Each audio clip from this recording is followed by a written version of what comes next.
Graça e paz, igreja. Amém. Deus seja louvado essa noite. Quem que ama a mensagem da cruz? Amém. Você pode cantarolar nesse lugar, que esse lugar é nosso. Jesus conquistou esse lugar para nós. Você pode cantarolar que você ama a mensagem da cruz? Pedir por irmão que dedilhar para nós, para você louvar o nome do Senhor. A primeira vez não saiu, agora vai sair. Vamos lá. Deixa a igreja. A igreja.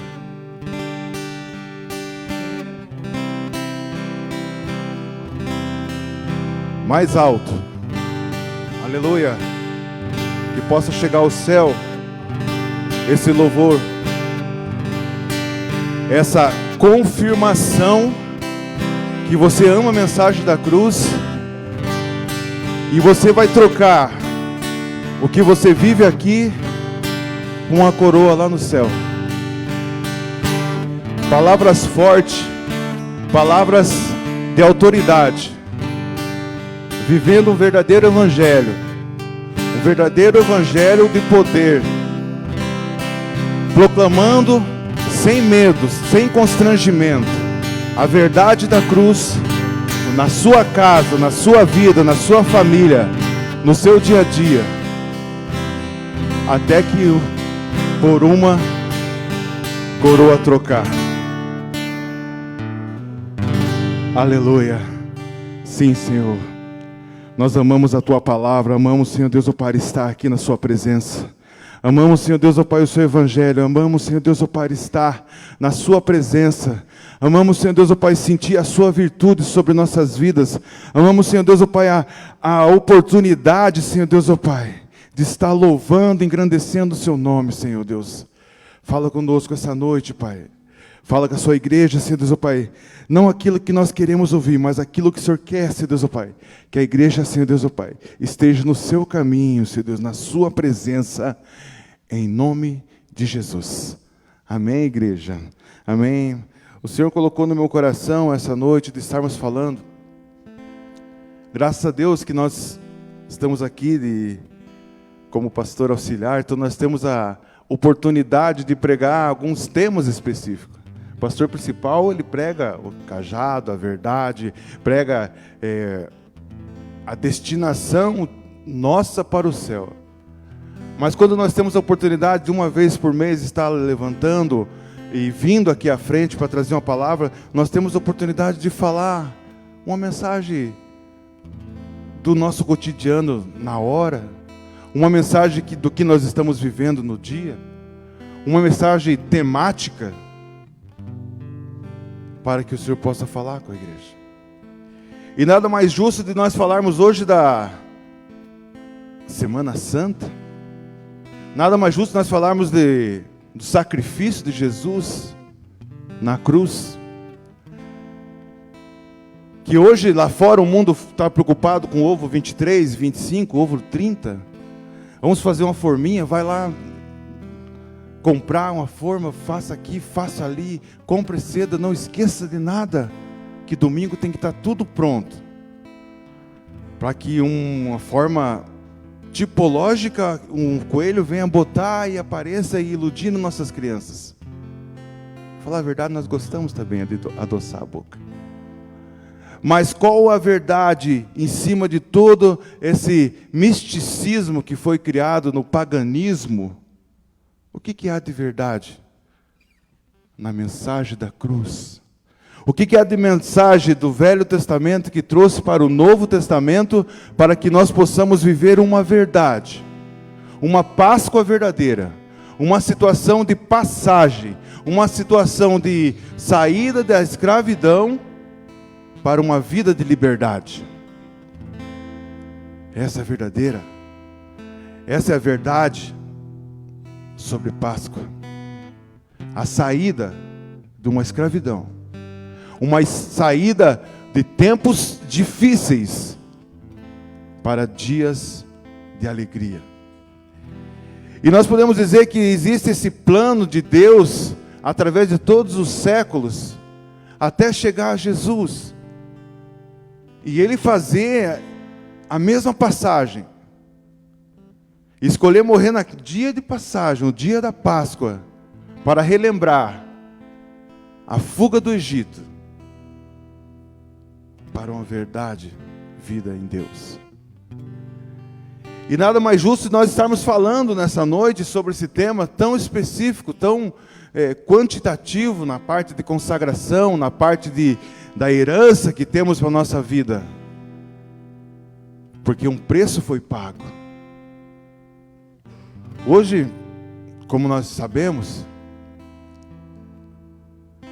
que no nosso dia a dia existe uma ilusão, uma perca de tempo. Mas se nós formos a fundo, o que te prende? O que prendia aquele povo lá atrás? Era o faraó. O que prendia aquele povo? O Egito. E hoje nós podemos perguntar, qual é o teu Egito? Qual o faraó que está regendo sobre a nossa vida espiritual? Aí a conversa começa a ficar um pouquinho mais séria. Esquecemos toda a parte de docinhos e ovos. E vamos para o espiritual da coisa, porque a igreja tem que pregar a mensagem da cruz. Sim, nós amamos a mensagem da cruz. Sim, nós amamos toda essa verdade.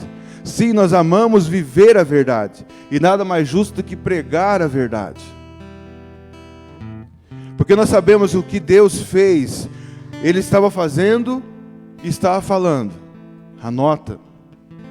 E mostre para os seus filhos a providência que eu fiz na vida de vocês. Faça reunião na família. Pegue o pão. Pegue um cordeiro. Ervas amargas.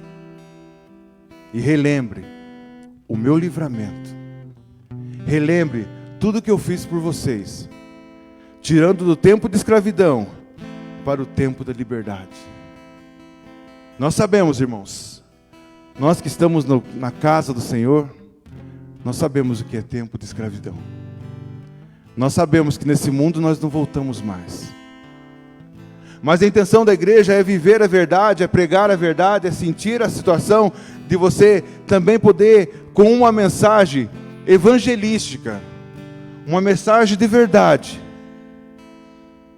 resgatar aqueles que estão iludidos ainda por uma mensagem verdadeira, por uma mensagem mentirosa, digo. Uma mensagem sem fundamento, uma mensagem de confusão, ao qual nós vemos o mundo. E hoje nós vamos falar duas coisas específicas, duas situações da vida, aonde Deus, Ele dá o livramento, e Jesus dá a consagração. Amém, igreja? É o que nós queremos na nossa vida, livramento e consagração. Deus, Ele age com a mão poderosa, tirando o seu povo, os seus herdeiros, de uma situação catastrófica, de uma situação de escravidão por 430 anos, por uma situação tão pequena, que já pregamos aqui, a qual José não deixou um substituto, ele não preparou, mas essa é outra mensagem.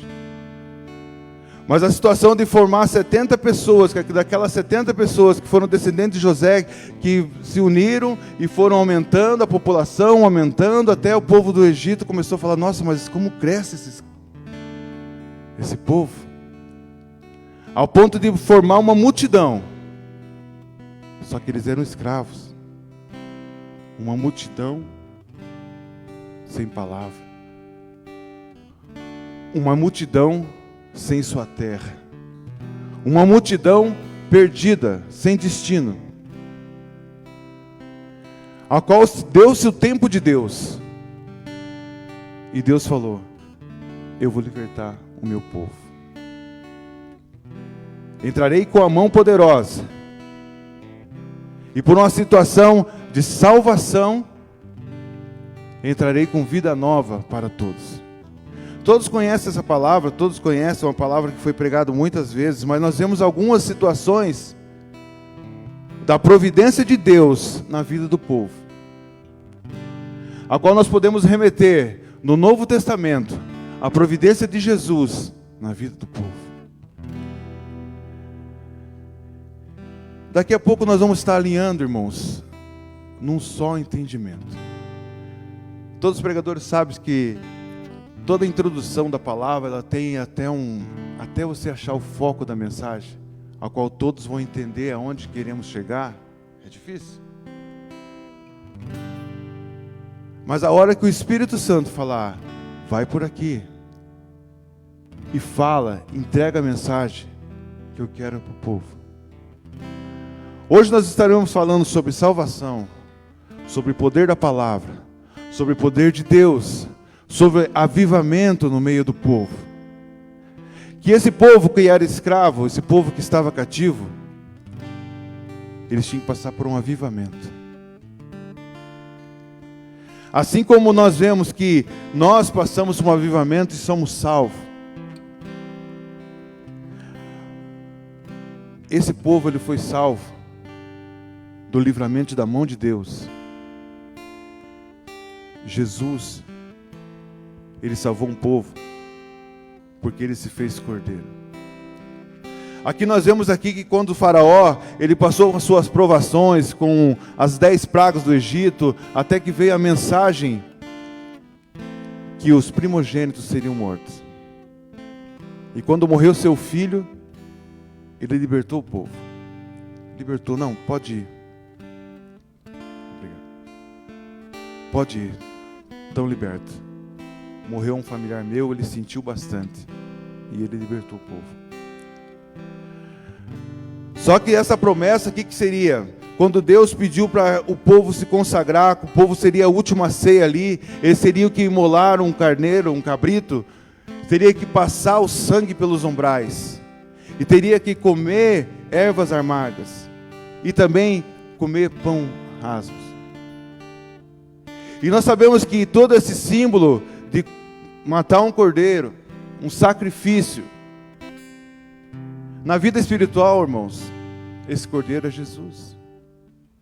Irmãos, quando fala sobre passar sangue nos umbrais, é quando você consagra a sua casa, consagra a sua vida, consagra a sua família, para que o inimigo não venha tentar. Ervas amargas, irmãos, é lembrar do tempo que nós éramos escravos, que nós vivíamos a vida no mundo, vida amarga, que não queremos voltar mais. E o pão asmo sem fermento, irmão, fermento, o que significa fermento na vida do cristão?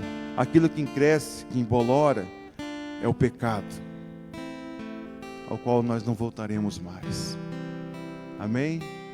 Então a mensagem principal que Deus deixou para que nós possamos jogar no espiritual é isso: uma vida de não escravidão, uma vida de não pecado, uma vida de não regresso para as coisas do mundo, e a nossa casa consagrada para o sangue do Cordeiro. Amém, igreja?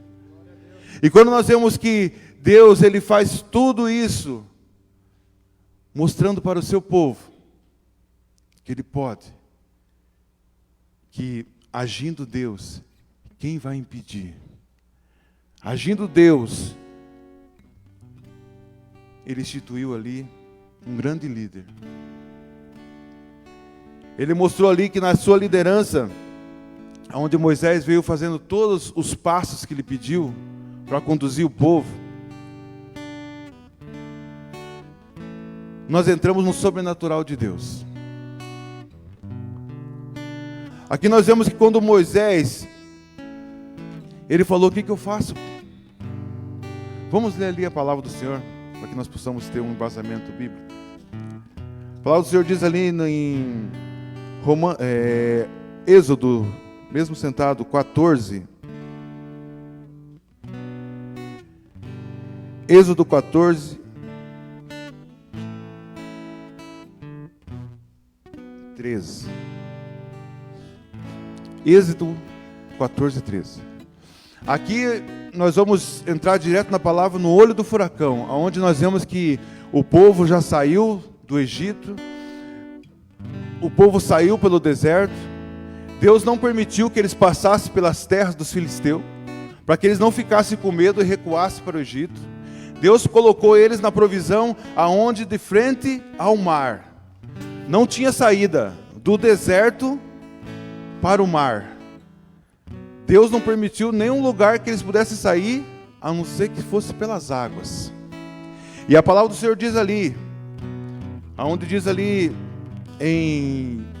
no livro do Êxodo, capítulo 14, versículo 13, nós vemos ali: Moisés, porém, respondeu ao povo: não tem mais, aquietai-vos e vede o livramento do Senhor que hoje vos fará, porque os egípcios que hoje vedes, nunca mais tornareis a ver.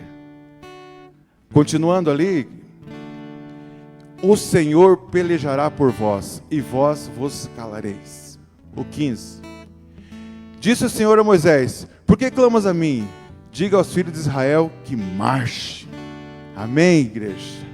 Aqui é a primeira parte da palavra.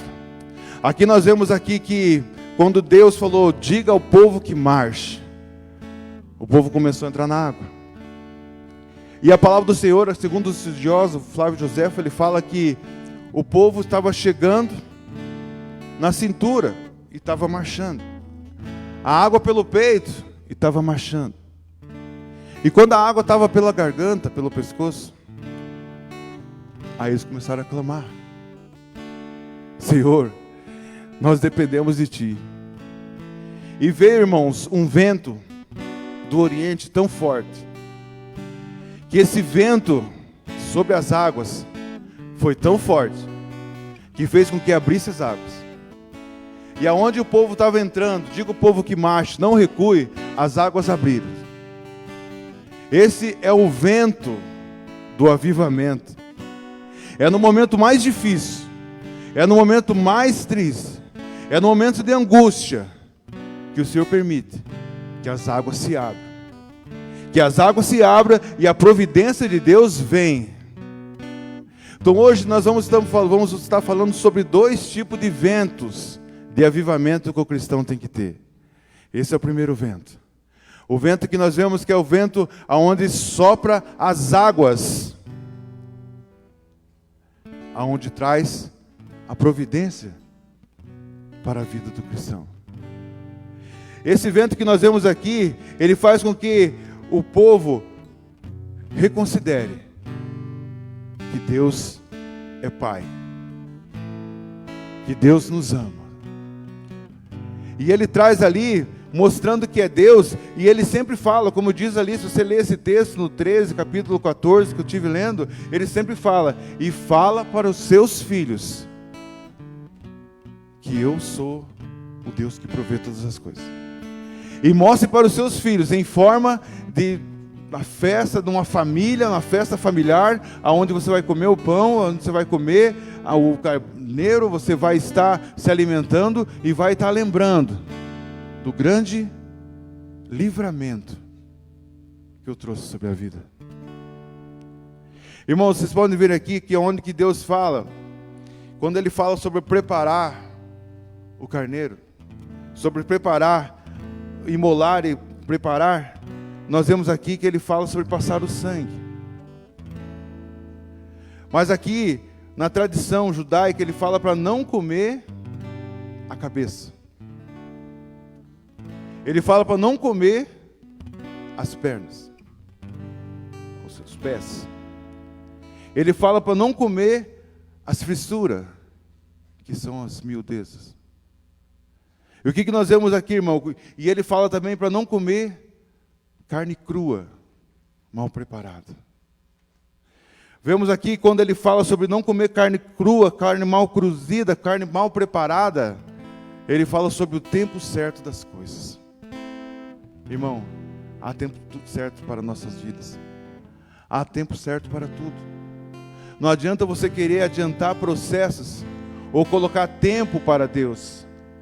Depois que você está no livramento de Deus, no tempo de avivamento, no tempo de estar na providência de Deus, você não pode colocar regras, falar assim, não, mas Deus, até o final do ano,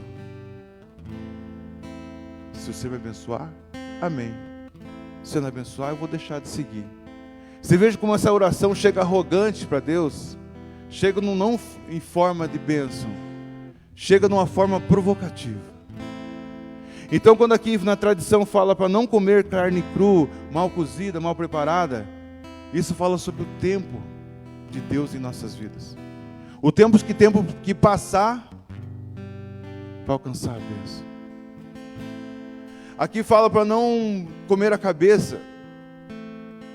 Isso quer dizer que não vá pela cabeça de qualquer um, não vá para a ideinha de qualquer um, não pegue ideias que você acha que não, na minha vida espiritual vai adiantar. Vá pela cabeça do teu Moisés, da tua liderança, do teu líder instituído.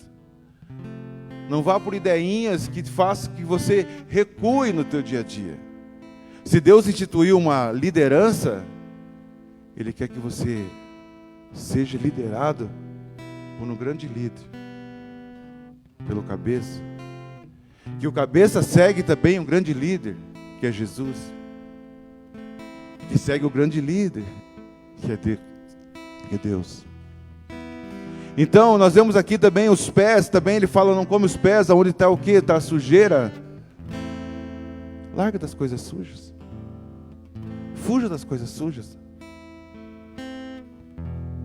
Aquilo que é proibido, aquilo que te traz maus fluidos, bofe, tudo que é miudeza. Deus não quer que nós sejamos pequenos, coisas miúdas, coisas pequenas que você fica remoendo. Quando Deus traz mesmo a liberdade, quando Deus traz um avivamento, você esquece as miudezas. Lá no Nordeste é falado bastante sobre sarapatel, onde pica tudo picadinho e faz uma buchada, é o sarapatel de carneiro. Coisas miúdas. Irmão, coisas miúdas, coisas pequenas não levam o cristão a lugar nenhum. Remoer coisas pequenas. O cristão, quando ele passa por um avivamento, a qual Deus preparou a água para afogar o teu inimigo. Deus fez tudo ali, Ele colocou a ira no coração do faraó, Ele colocou a ira no coração do soldado, Ele preparou que o soldado fosse atrás. Para quê? Para mostrar a mão poderosa dele. Foi como eu falei, se ele seguisse outro caminho, o povo já estava falando, mas Deus tirou nós do Egito para morrer aqui no deserto? Então vemos, igreja, quando Deus ele entra com a providência, Deus ele dá a condição. E quando Deus dá a condição, Ele dá a provisão. E quando Ele traz a provisão, Ele enche o nosso coração de esperança. Nunca esqueça disso. E Deus ele reverteu toda essa parte aqui que nós vemos a palavra do Senhor, tudo Ele fez para que a grande que a grande Páscoa colocasse no coração do povo dele, que não mais escravo, não mais tristeza, não mais angústia, que o vento soprou as águas e matou tudo que incomodava. Essa é uma fase da vida do cristão, quando ele vem para a igreja. Ele se converte, tudo que trazia mal, tudo que trazia angústia, tudo que trazia tristeza, foi para trás, irmão. Passou. As águas do batismo veio sobre nossas vidas e o nosso passado não se lembra mais. As águas que passaram por nós levou tudo que era morto. Hoje que nós celebramos a ceia do Senhor, Ele se lembra o quê? Uma vida nova, uma vida em Cristo, uma vida da paz, uma vida da passagem, uma vida onde que Jesus estava lá naquele tempo. Jesus estava na ceia. E Jesus está no dia de hoje. Isso remete ali, em onde está em Hebreus 13:8, que fala que Jesus é o mesmo ontem, hoje e eternamente. A ceia é quando você coloca toda a provisão de Deus, toda a mão de Deus, no ontem, no hoje e no amanhã. É coisa tremenda quando você participa da Santa Ceia. Eu lembro do ministério que eu fui visitar uma vez, que ele falou assim, tá cheio de compromisso, vamos fazer a ceia logo, daí tem o teatro, daí já faz a ceia. Eu falei, não, pastor, a ceia não é assim, vamos fazer rapidinho.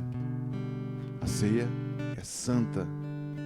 A ceia, endemoniado de verdade cai, endemoniado de verdade não entra. Aqui é algo sério. Por isso que temos que tratar com seriedade, como aqui nós tratamos, a ceia do Senhor. É algo que nos leva para o céu, mas se estivermos errado, é uma faca de 2 gumes. Se estivermos errado, vamos bem para o inferno. Que assim como nos livra, mas também nos condena das práticas. Seriedade da ceia do Senhor. Aqui nós estamos falando sobre ceia, sobre família, sobre coisas tremendas. E é onde nós podemos ver o segundo avivamento, onde as águas, o vento veio e trouxe avivamento. Remete à parte da Páscoa também, onde Jesus, ele veio e falou assim, olha, eu vou. O que é para fazer tetelestai, já está consumado, já está preparado, já está pronto. Mas eu vou enviar algo que seja consolador para nossas vidas. Algo que seja na vida do nosso dia a dia. Algo que traga vida nova. Algo que seja de consagração. E dito e feito, irmãos. Logo após a ceia, a morte em cruz de Jesus, passou-se 50 dias na festa da colheita. Estava um povo lá orando por aquele Jesus que subiu aos céus, e o povo estava orando. De repente, o segundo vento vem, um vento impetuoso, mas não de água, um vento onde as portas se abriram, das janelas se abriram, e veio sobre todos o vento de consagração, um vento onde o fogo atingiu a cabeça, atingiu o peito, atingiu o coração, um vento de consagração, igreja. Aqui está o segundo vento na vida do cristão. Esse vento, o cristão tem que ter. É como nós vemos assim, o que é o fogo na vida do cristão. Você pode ver que aqui são agentes de transformação. Assim como a água, ela transforma as coisas. Vemos também que o fogo também transforma. O fogo produz. O fogo, ele muda as coisas. Você pode ver que quando tem uma casa abandonada, o quintal está cheio de mato, e já há um tempo aquele mato está ali no fundo, e tem madeira, e tem pneu, e tem arame, e tem tudo, mato, recarpida, amontoado. De repente o dono da casa fala assim, eu vou fazer um fogo para ver o que vai sair. Irmãos, aquele homem coloca o fogo ali naquela monte de coisa arada, e aquele fogo começa a esquentar, e aquele fogo começa a incendiar tudo aquela região, e as primeiras coisas que saem, o que é? Animais peçonhentos, tudo que formou naquele lugar, peçonha, tudo que incomoda aquele lugar ali, para trazer santidade, irmãos. O fogo, ele espanta cobra, aranha, animais de peçonha, ele aniquila, ele limpa o lugar, e é esse fogo que nós temos que ter no nosso coração, é esse fogo do avivamento, para que nós possamos ter um grande avivamento, é esse fogo, O primeiro fogo que nós vemos é aquele fogo que transforma. Mas antes dessa transformação, nós vemos que teve um vento que soprou as águas. Então o que eu quero trazer nessa mensagem de hoje, nessa igreja, é que nós tenhamos o tempo de conversão e o tempo de avivamento. O tempo de avivamento, ele mostra o quê? Ele mostra que nós possamos estar consagrado na casa do Senhor. E essa consagração vem do quê? A nossa busca, do nosso avivamento. Numa palavra onde que Deus, Ele dá para que não recue, marche. Não recue nos seus projetos. Não recue na sua vida.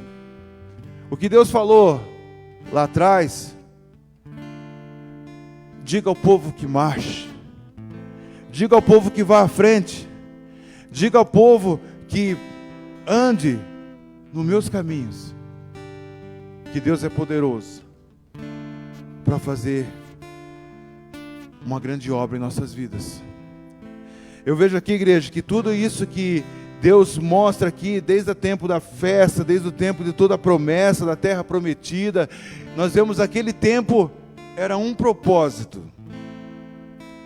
Era a salvação da escravidão, da fuga do Egito para uma terra prometida. E hoje não é diferente. Hoje nós vivemos no Egito. Olha o mundo como que está. Olha as situações das vidas das pessoas. Veja a situação, o que era certo é errado. E o que era errado agora são dilemas de verdade. Veja se nós nos estamos passando por uma situação onde nós temos que buscar cada vez mais a salvação e a consagração. Salvação que eu digo para quê? Que o vento venha e traga água. Água para batizar. Água para afogar o passado. Água para tirar aquilo que é imundo. Água para limpar. Água para tirar tudo que traz tristeza. Lavar a alma do cristão. Essa foi a parte que Deus deixou para que nós possamos relembrar a mensagem da Páscoa. E de repente vem Jesus e fala: tudo vai acontecer na Páscoa, para que o povo entenda que a salvação é a coisa mais importante, mas a consagração é muito mais importante. Que a vida do cristão sem unção é uma tristeza, é um choro, é só lamento, é perdão, pequei, não consigo mais, está difícil.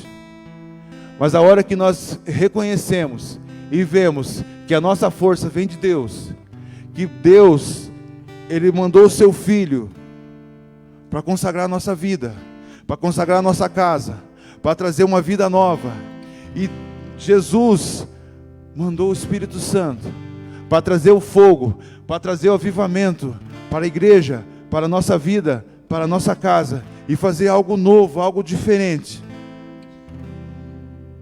e viver a novidade de vida em Cristo Jesus. Eu gostaria que a igreja se colocasse em pé, e o grupo de louvor viesse à frente.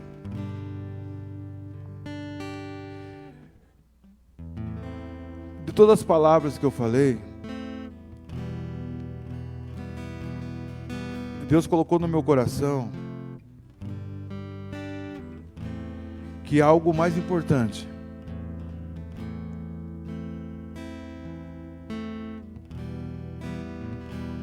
O amor. De tudo que eu falei aqui, Ele deixou para o final. Avivamento sem amor não existe.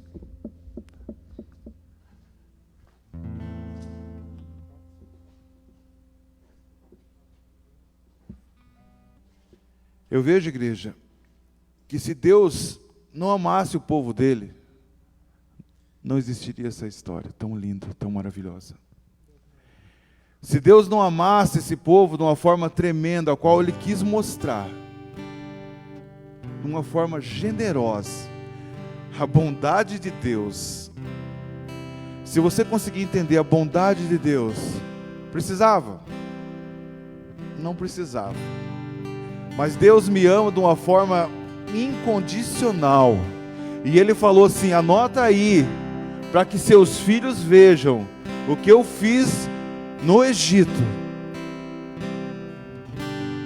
E nós estamos ensinando para os nossos filhos essa verdade, que Ele fez lá no Egito, tirou o povo, consagrou o povo, e tirou e falou assim: olha aqui Jesus, Ele morreu, o sangue aspargiu na parede, e a consagração é aqui, e a nossa vitória vem do sangue, e a nossa vitória vem de Jesus, e nós não podemos estar andando em pecado, e nós não podemos lembrar das coisas más, e nós temos que estar vivendo uma vida sem fermento, sem pecado. Ou será que nós estamos falando: toma filho, toma, pega esse ovinho, pega esse docinho, pega isso aqui, não me enche a paciência, pega essa pelúcia, ó a caixinha, eu não sei que transformação que é, que tipo de situação, que de vez nós pregarmos a verdade, que é o amor de Deus, a verdade de Cristo, nós estamos iludindo nossas crianças com tão poucas coisas. Deus nos ama, igreja, o seu amor é incondicional. Deus confirmou essa palavra no coração quando eu vi os irmãos cantando: o seu amor é incondicional, Ele ama. Isso é a graça de Deus sobre as nossas vidas. A graça de Deus, o que é? É o amor incondicional, é de graça. E nós ainda ficamos fazendo doce. O amor de Deus é tremendo. E ainda nós ficamos brincando, mentindo, se iludindo, perdendo tempo. Tudo é perca de tempo. Nós temos que passar por 2 avivamentos em nossa vida, na nossa igreja, na nossa casa. O avivamento da água, aonde afoga o pecado, aonde afoga a imundície, aonde atira tudo que é mal, e nós somos lavados pelo sangue de Cristo. E o outro avivamento é o avivamento do fogo, aonde o Espírito Santo veio para mostrar que nós somos um povo salvo, um povo eleito. Irmãos, eu gostaria que você fechasse seus olhos. Não fique olhando para o pregador. Olhe para dentro de si. Olhe para dentro de si. E o que tem mudado na tua vida? O que tem mudado no seu dia a dia? Não fique olhando na performance do pregador, o que ele errou, se ele errou alguma palavra. Mas olhe para dentro do teu ser e veja que você tem pregado, que você tem vivido, que você tem falado para sua casa, para sua vida. Lembre do legado, aquele legado que José não deixou, você vai ter que deixar. O legado da promessa, o legado de Deus sobre a sua vida é muito importante. Tem tudo. Se você não deixar o legado, tem de tudo para que o inimigo tire teu sonho, tire o teu projeto. Eu posso testemunhar que eu deixei um legado. Por tal situação que eu passei, mas meu filho vai para, no mês de outubro, ele vai para Portugal. Ele falou: pai, eu sei o legado que o Senhor me deixou. E eu recebi uma palavra na igreja que o seu tempo está passando e meu tempo está começando. Aleluia. E ele quer fazer um tour na parte da Europa inteira, conhecer todos os países, pregar a palavra. Isso que é legado? É não acabar a promessa. Um filho que eu tive está indo conhecer outras terras. Um filho. Dói o coração do pai, mas Deus me deu ele para enviar.